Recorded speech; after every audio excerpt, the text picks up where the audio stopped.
논어에는 멀리 내다보는 생각이 없으면 반드시 가까운 날 근심이 있게 된다는 말이 있습니다. 지금 100세의 시대가 바로 그렇습니다. 많은 통계들이 2026년 초고령화 사회 진입을 예고하고 있습니다. 현 중년 세대의 절반이 97세까지 생존할 것이라는 전망도 나옵니다. 장수가 일상이 되는 100세 시대가 도래했습니다. 100세 시대에는 불과 30년 남짓한 직장 생활로 40년의 긴 노후를 보살펴야 합니다. 생각보다 인생이 길고 준비할 시간은 충분하지 않습니다. 우물쭈물하다간 위기를 맞습니다. 바로 지금 새로운 자산 관리 방법으로 미래를 준비해야 할 때입니다. 돈이 전부일 수는 없지만 인생에서 큰 부분을 차지하기 때문에 우리는 항상 경제적으로 자립할 수 있는 상태를 위해 최선을 다해야 합니다. 오늘은 이런 경제적 자립과 관련하여 알아야 할 3가지에 대해 알아보겠습니다. 첫 번째는 평생 할 수 있는 일을 찾는 것입니다. 세상에는 안전한 직업도 없고 나를 온전히 다 책임져주는 회사도 없습니다. 지금 당장 안전한 직업을 가졌다고 해서 안심할 수 없습니다. 물론 나이 들어서 힘든 일은 하기 싫은 마음이 들 것입니다. 남의 시선도 많이 의식될 것이고요. 하지만 조금만 자존심을 내려놓는다면 나이가 들었어도 할 수 있는 일이 많아집니다. 두 번째는 한 번의 일확천금을 노리지 않는 것입니다. 나이 들면 돈을 지키는 것이 매우 중요합니다. 뻔한 말처럼 들릴 수 있지만 아직도 뉴스를 보면 돈을 쉽게 벌려 사기를 당하는 노인분들이 존재합니다.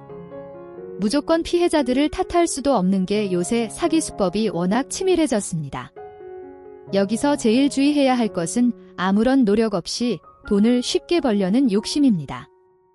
여기서 말하는 노력은 공부에 해당합니다. 우리가 누군가에게 돈을 맡기더라도 반드시 공부는 해야 합니다.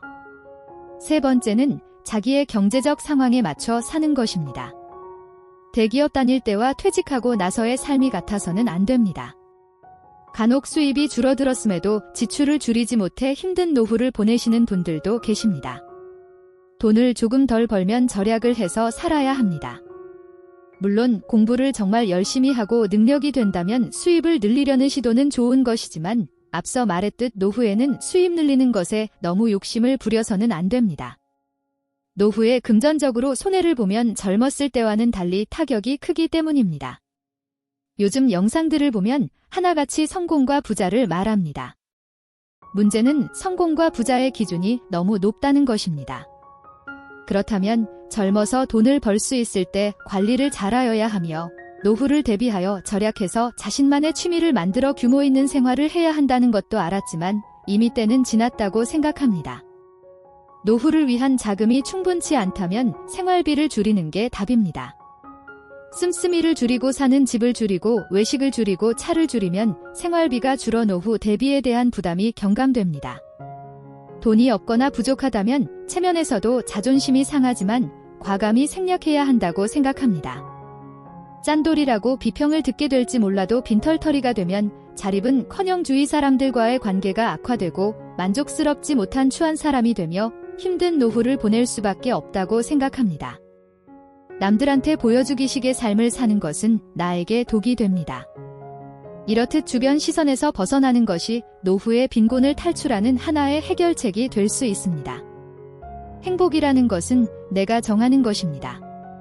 또한 수입이 많아도 지출 관리를 제대로 하지 않으면 노후에 모인 자금이 없어질 수 있습니다. 경제 상황을 고려하여 불필요한 지출을 줄이는 노력이 필요합니다. 마지막으로 건강 관리에 대해서도 언급하지 않을 수 없습니다. 일하거나 절약하면서 건강을 해치지 마세요. 나중에 절약한 돈이 모두 병원비로 나가게 될 수 있습니다. 아무리 경제적으로 여유가 있어도 건강을 잃고 후회하는 사람들이 많습니다. 건강 관리는 필수적입니다. 경제적 독립을 위해 건강을 소홀히 해서는 안 됩니다. 건강 관리와 경제적 자립은 함께 가야 합니다. 인생은 의도적으로 살아야 합니다. 몸 가는 대로, 마음 가는 대로 살면 얻을 수 있는 것이 없습니다. 건강을 위해 노력해야 하고 돈을 벌기 위해 내 몸값을 높여야 하겠죠. 여러분의 건강한 삶, 행복한 삶을 응원하며 오늘 이야기를 마무리하겠습니다.